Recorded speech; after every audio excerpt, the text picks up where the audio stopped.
ta veta ye o na be ya maga yi moji pli o ne chi afia kple fofo tegli ta tegli kple via kelemu wo we fo veta wo we ko veta do da shina ye o tso veta do ko be ya ne chi afia kple fofo maga ya zo ne ji pli o no le magbara shi ne magbe megbi o gbona fomo maga bura o ebe veta no va ro fuma ye je shi fiago mi tuyale mi yale ale mo yi lo yo yi ma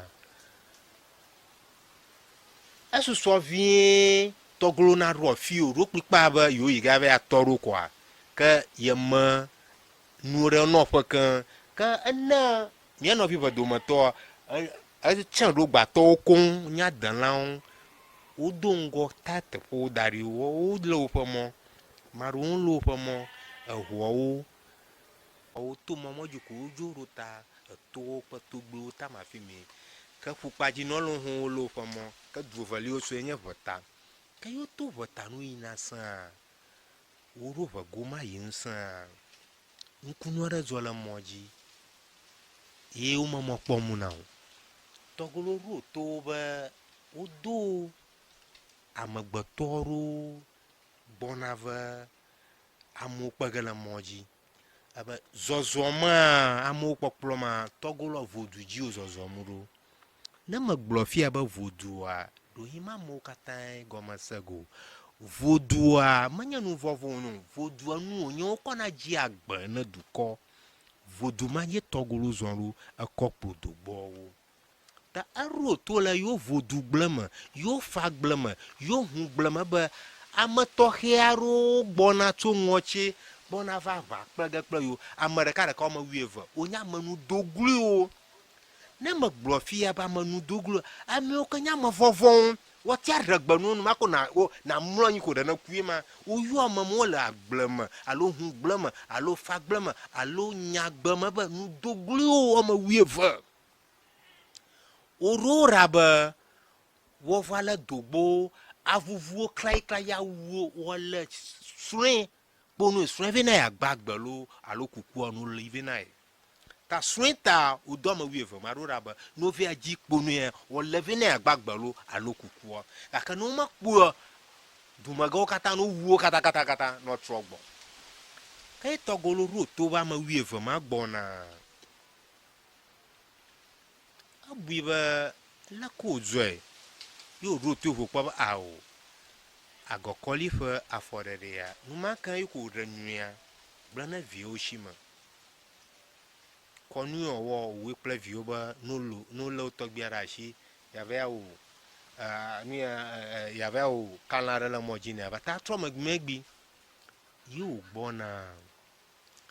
fi tutu va dogo mo la matafa fiango gba weta ple fia mi yo magba ba anlo fia ngba junction afima fima ava fima kata gbagbo onya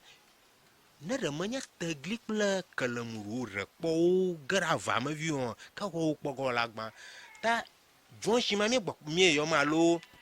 lifo ma nya duo pa godo pa afima mi yo magba ba weta anlo fia ngba fimo pa godo kwifo ma fima ma avama mi amuru gbona ta togolo pe no ka to ro povo na ye ma ve akpo ka bo na na joge yo trove akpo wa po mo ma wieve fonye bia man ke zo ha abazore togolo plama wieve adoma wo la jevu ka togolo wo mo manyi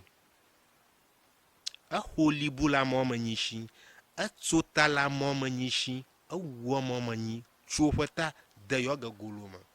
ka mana susu yo ojibo yo donu fu na togolo ojibo yo refu na togolo aglunyara gbanu o mapo fa kuku o mapo fa gbagbo o matro yire ngochi hon basere gba owunu o mapo fa kuku o mapo fa gbagbo o matro yire ngochi we agbodo gbadanya na abafia gago kolion fasere gba o fonu wiye ma. Ok, tobia kwe eno glombe amene mamle ati adon pone tobia togolo a kan ke ga faiji la fima Akpeno papa ntefa potori leke ma blogi atafa poto ma bloni mi tutu va dzo embe amo me na moji bo do nu poni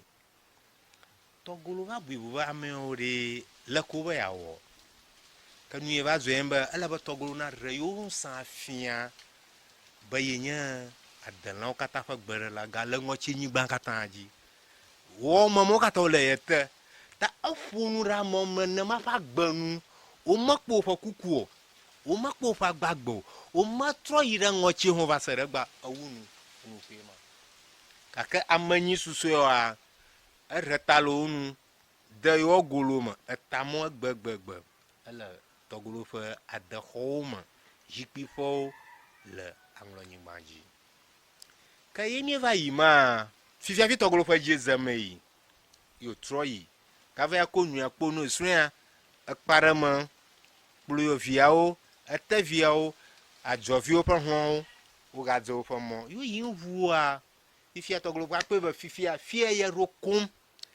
bane roa ya ro afia anyi hafia gbotro abakuma gbe magbo a yo ro te fama ko nye fo goma kpoji kwa yo agba hwere ko fia ro hwere afma goji karo ko fia ro hoesan aga ashitotro ro won ko aga ro te ba nana ga zogbona nka zogbona mia pa fia ga vo kata pa fia ga go koliero anyi chure ka jata chure ka o manyi dorabe wo vale bonui blodu magan wo vuvu klai wo trogbo ah toglo garo to le yo vodu gblema yo fa gblema yo hu gblema ba nkai jojo mu a wo po ya jata chuo manyi onya jongoni o wo yo jata tu le fa gblema ba jongoni chuo ma anyi wo so ro ra ba vale dogbo klo fa duma gan klo fa fia kponu soa wo wu wo trogbo ka fifia aro kple unchu tepa azon aro kple unchu tepa fifia togolo ko enu aro ahoya ka o agble ko o wa ko nu aro hore afima goji ko via onu jom fima goji ayo tro ezamagbe be ya va kponu tutu ezogbona yo va ba togo janta chuo manyi o retore togolo zraro ba yo wo kan ple to fima goji a ye togolo ha yo nko ti ayo honlo wo tone a o yo togolo fa honlo na biamba mekenye honlo a honlo we nya pon ta le togolo anglo nyigbaji alo po nyigbaji alo ngoche nyigbaji o yo togolo ba pon na ma yo togolo ne o yo ne ba pon na ma yo gujo ne o yo ne ba pon na ma yo nogba na shiku ne o yo ne ba pon na ma yo amashima ku ne o yo ne ba pon ta o yo ba pon gomara le ya dogba no via pon o tone yo do ye vara ma hu shi ma nyu ta nya ma ti ye va jigo akpe do ye vara ji akpon ha ni la vama jijim fima goje unsara dro togolo uturu kizupon ekpa ba pe jato menya akwo jato menya o ma dan ho ma de pagbe avashi lo nya doma yo shia o paruru nye ba yo dofona ponu esue ye togolo ya kana kwe pava pa ogafia avama gba to magba ovia lesun awu kashi onyo o lesun ko juelo kashi avama na via ro fi o ko togolo ro ponu ro ho a enya oba fia ro ho obi togolo ka fi ko danu ro ba o fi eye ko enu ro ho era fia ro ho ra ma enya du ton lo chu enya fia ho amobi ba ka fi ko fi enu ro ho ro afi yire la chumo bon bo ye ko ro ho era ye ko fia ro ho era ye vi o ko ma ye vi la fma jon ta jata chuo ma vama o tro ma megbi na re enu alaga fi ma goji vi o ho le klalo o pa pa kle jata ma vama wu ta jata ma nyia na tso afia gokoli pa fia sama anya gbogbo ma jata o re kama tro gbagbo o wu ma nyia kata togolo wu ma dan vi o ho wu ma ba ma nyia kata o chiava ka fi ma goji afi togolo fa je zamazon ko pe dana no via o pon la vama o ka to ji ye fa ha vu ve akɔ tɔglo gatu ɖokui zu amegbetɔ eva yi ve akpɔ viawo eva akpɔ nyuia bluniwo katã yi dzi agble ne nyuia kɔ kpe da nɛ be yemenya leke aga da kpe nɛ o ke tsɔ fuma godzia ye wòne da ɖe wòne ŋutsotso to be fifia ye va ɖo efia ɖo xɔ ɖe afia no to ƒukpa yɔ dogo dzesi ye wòkɔ fia woe be ʋutsi gã aɖe le aŋlɔ gã